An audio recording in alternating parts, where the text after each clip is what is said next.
દર્શક મિત્રો, આપ નિહાળી રહ્યા છો અભિનવ સુરત ન્યૂઝ. જોઈએ આજના મુખ્ય સમાચાર.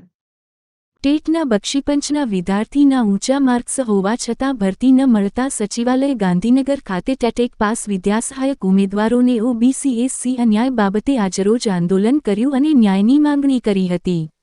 બ્યુરો રિપોર્ટ અભિનવ સુરત.